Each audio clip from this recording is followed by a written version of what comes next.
you living in a perfectly good Minecraft house, but you feel it's just a little bit drab? I'm going to give you 5 steps that's going to turn a house like this into this. And I'm going to show you how. Don't you go anywhere.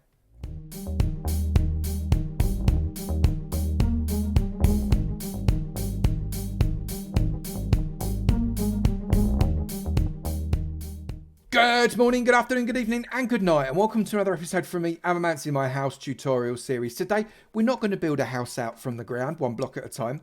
We're going to take a house that's already there, and we're going to make it better. So I'm going to give you 5 steps, just 5 steps, that you can use on a house like this to make it eye-popping. Now, actually, there's nothing wrong with this house. It's got a decent roof, you've got a mixture of materials, it's not just a wooden box, you've got a path.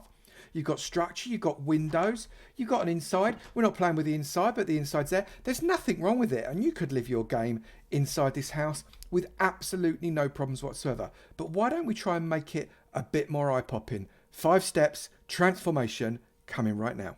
So the first thing we're going to look at is depth. Depth is literally everything. You see this side, it is utterly flat. Now we've got a little bit of depth here with this overhang, but this is utterly flat. So all we need to do here is bring the pillars out. So if we just come up exactly the same height on the pillars, we'll need to do quite a lot of adjustment on the roof, obviously, in order for this to work. So those pillars come out like that. You can bring this across this way to join those pillars up. We'll sort out those bits in a moment. And then once you've got your roof sorted, so we need to redo our roof here. So that's going to come out like this all the way along. We do the same on this side. And I will finish this off and come all the way along with the roof. So there you go. So we've got a little bit of depth. I say a little bit. We've got quite a lot of depth there within the wall of the entire house all the way around. And it makes already the house looks significantly better. Now you've got some choices here as well. You could, if you wish, change this up into stone or keep it as the log. It's entirely up to you. The different textures work very well together. It is up to you as to what you do. The other thing that you should be doing is bringing in a roof overhang, and the roof overhang ought to be a different block to the rest of the roof just to give it the best effect. So what I'm going to do, I'm going to use cobble, and I'm going to bring over the stairs to overhang this roof a little bit further than it was before. So if I come around this way here, so as it's straight,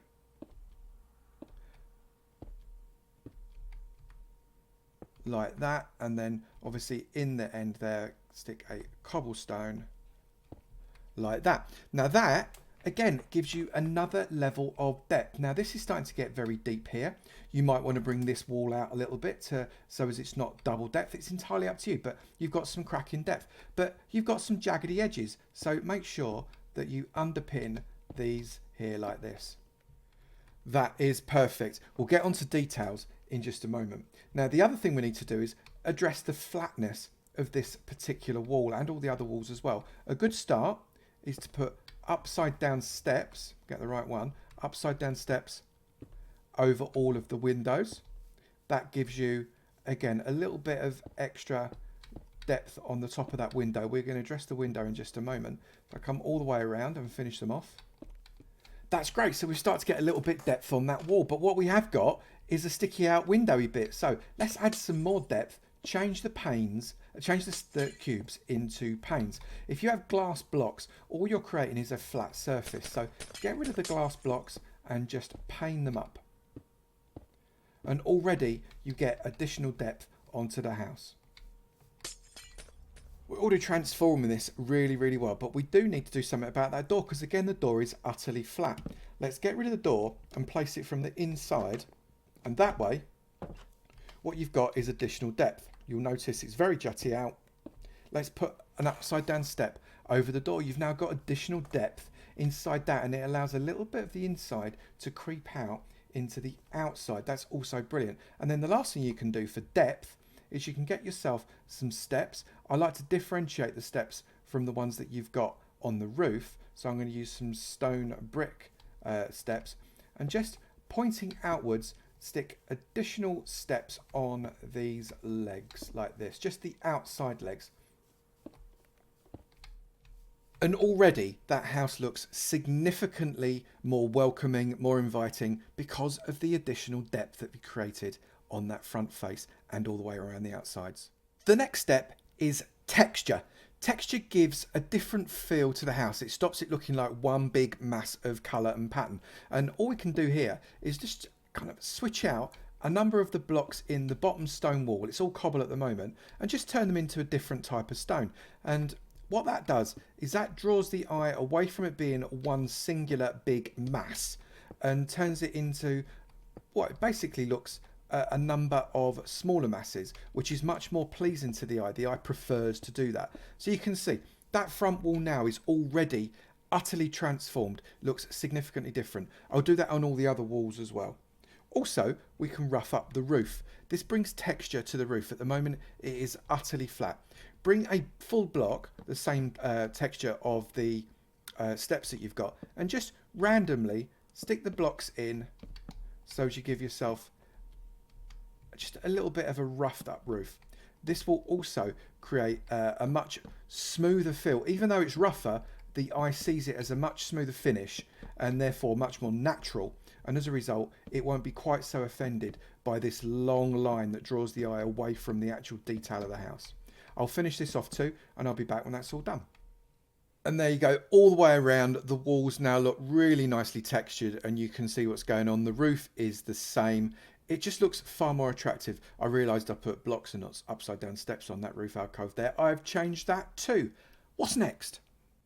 Now, I think you could already be quite happy in a house that looks like this. It's a significant improvement. But the third rule is detailing. We've got to get some detail onto this house just to, again, break up those straight lines and make sure that it looks as attractive and as natural as it possibly can. Now, the first thing we're going to do is we're going to put some shutters around these windows. To do that, we need to get rid of those torches, put some trapdoors flat, and I quite like to use these spruce trapdoors because they work beautifully.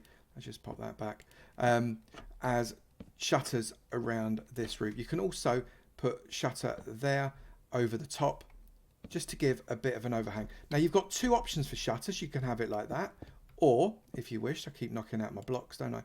Or if you wish, you could have a shutter that comes across like this and then uses some kind of fence post. It's utterly up to you to what you would prefer. I think this time I'm going to go for this setup here. I'm going to come across, not with that, I'm going to come across there and there, and I'm going to pop that like that. We'll do this all the way around the other areas as well. You can have a single post or a double post. I personally prefer the single post. We're then going to get some window sills on, and that is nothing more complicated than a couple of upside down steps right underneath those windows. That acts as a perfect window sill. We can then separate out the roof, and at the moment the roof is separated by use of this beam, but we can separate it out even further and break that beam up by using either more of these shutters if you like, or you could use a slab, a wooden slab, and that breaks it up really very nicely. Let's get some shutters above this window as well. They're in exactly the same format as we did with the underside ones.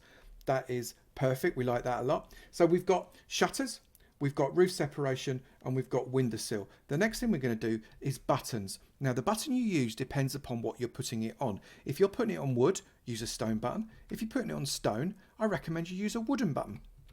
So what we can do is get a button that's going to look like a nail, that's the idea of it, that goes through a level on the post that isn't too close to anything else. So obviously we've got 1, 2, 3 logs here that are basically open. So stick it on the middle log on both sides like that. And also we're going to keep this wood because I really quite like it. The same place there, put a button on this side as well, there and there. So that now looks like we've created a way of fixing the house together. It's nailed together nicely, and it gives another layer of texture, another layer of depth, and also adds detail, so it caters for all 3 of the rules that we talked about already. Next step, lanterns. Now, you can use lanterns in a number of ways. I do like putting them on windowsills if you don't have flower pots. It's a really nice way of doing it. You can also put lanterns hanging upside down in the alcoves here. That's a good option. And you can put lanterns outside of upside windows like that. That's also a very good option. I'm going to put a little windowsill, I think, on that one too, and a lantern on that. I don't think that's too much whatsoever. I'm also going to hang a lantern from there, and we might change it up as we go through the different stages. It's entirely up to you how you do it. Next step, fences. Now fences don't have to be a fence. Fences can just be support struts. So what we can bring in here, we can bring in a couple of support struts for fencing there on the lower level. And more importantly, we can have fencing coming in on this level too to act as support struts for this roof. This roof is now being supported with those fences there, those beams. That works beautifully. And the last detail that I always like to use is greenery. So get some greenery, just a few bushes. Don't have to overdo the bushes. I often do overdo the bushes, but just stick a little bit of green on, and it helps just to break up all of that grey without taking away from it too much. You can bring the greenery out if you want, you can leave it in. And again, don't be too frightened to put greenery on higher levels as well. In fact, I'm going to get rid of these lanterns and just put a little bit of greenery on here so as it laps down. That is actually a very attractive additional detail. That's working out really well. I'm quite happy with that. The next thing we want to look at is the path. The path is, well, very, very straight. And there's nothing wrong with a straight path, obviously, but generally speaking, you want something that maybe winds a little bit along. So grab yourself your shovel and just create a little bit of a meandering path shape that doesn't have every block actually as a path block. You can connect them up a little bit if you want, like this. That's no problem. But we've got a path that starts to just wind around, and then intersperse those with things like gravel, which I'm doing now.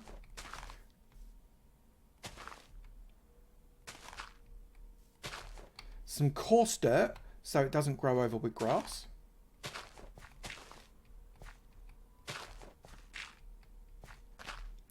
And also, what's really quite a nice touch sometimes is a trapdoor. I like spruce trapdoors facing generally in the same direction if they're travelling in the same direction, like this, because that creates, again, a different amount of texture. So the path is there and it looks fantastic, but you want some fencing either side of the path just to guide people along it. But don't make it all one long fence. Break your fence up and make it slightly shaped in certain areas. So like you can see here, I've got some winding fences. Don't come all the way to the end of the path. That comes down like that, and then that fence does that. And we've got gaps in the middle. On top of those fences, put a little bit of light. It makes it just far more welcoming for someone that's walking down the path. It also stops mob spawning, which is always a bonus. And then finally, again, get your bushes, which are just leaves, and line up around your path where you might think that you might want some bushes.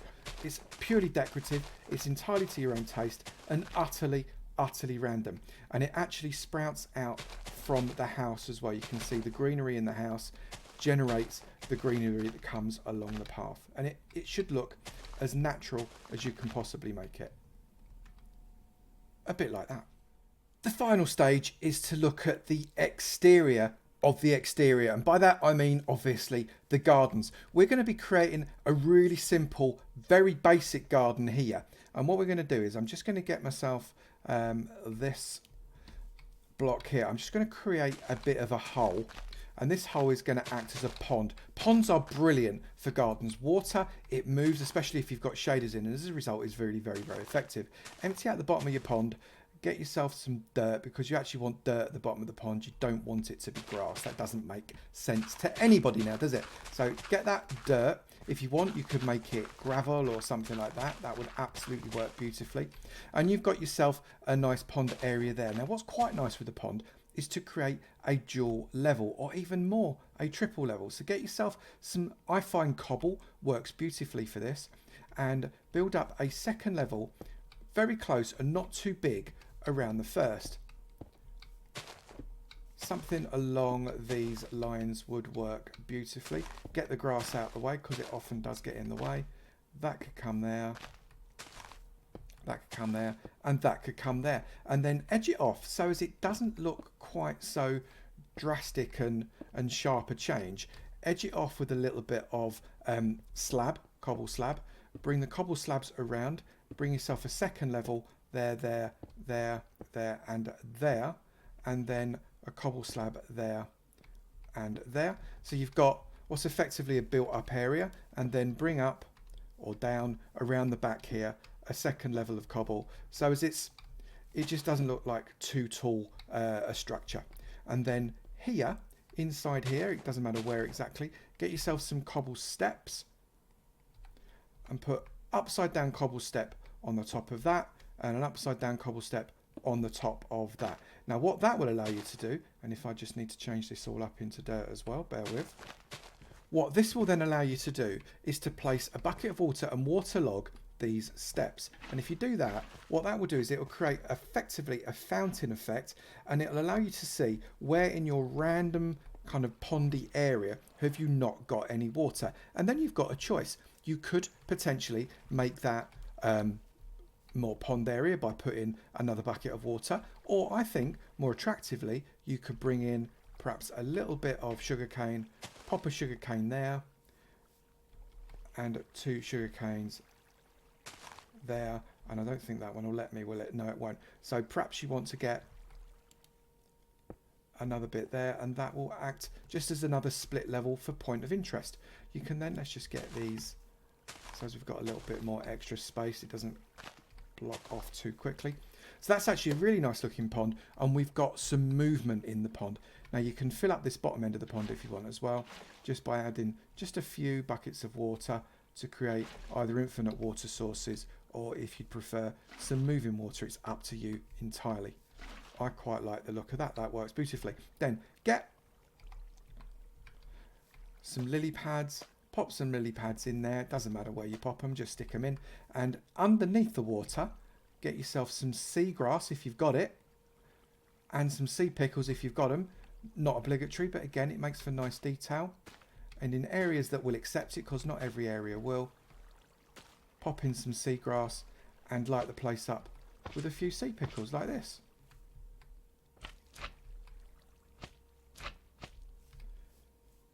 That works really well. Now, everybody's garden tastes are different. In my Minecraft gardens, I actually quite like to put in a little bit of kind of horticultural interest. And by that, I mean I shove in a bit of a farm. So if I put in a water block there, cover it with a trapdoor, on top of the trapdoor with a shift click, I put a post. On top of the post, I put a lantern. And then around that, doesn't have to be very big, just a little bit of a field, which you can fill up with things like some wheat, for example, which would look really, really nice. Make it slightly interestingly shaped, don't make it look too regular.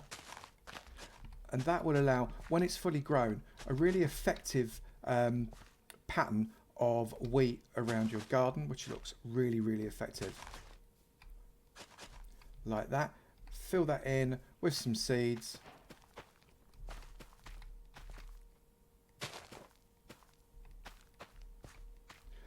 Like that. That's perfect. And then what you can additionally do is you can come in and you could perhaps create a second point of interest by sticking in exactly the same way, spruce trapdoor with a spruce fence with a lantern on top, and then you could just perhaps put either side of that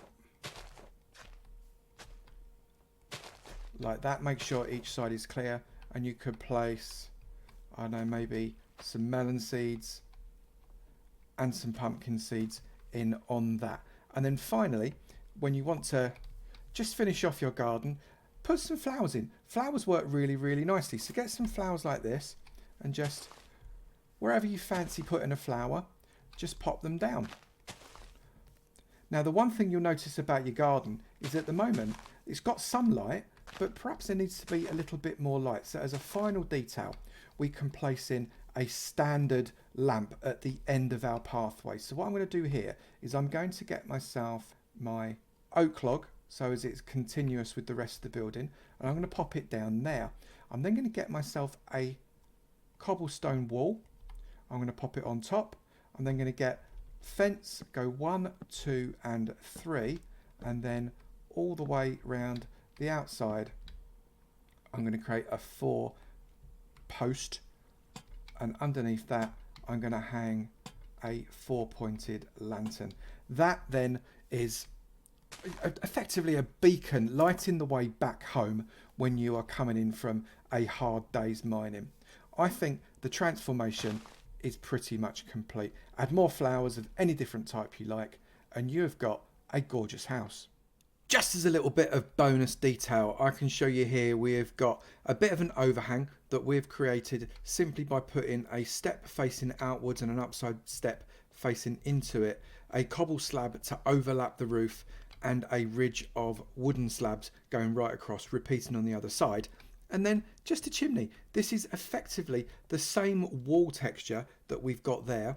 We've got an underhang with steps just to make it look like it's just not so fat and straight up and down. Some stone walls and a campfire in there to give some live smoke. Really adds a dynamic detail to the entire build. So you can see there, if you use 5 fairly simple rules and steps, you can actually transform buildings into something that looks significantly better than they started as.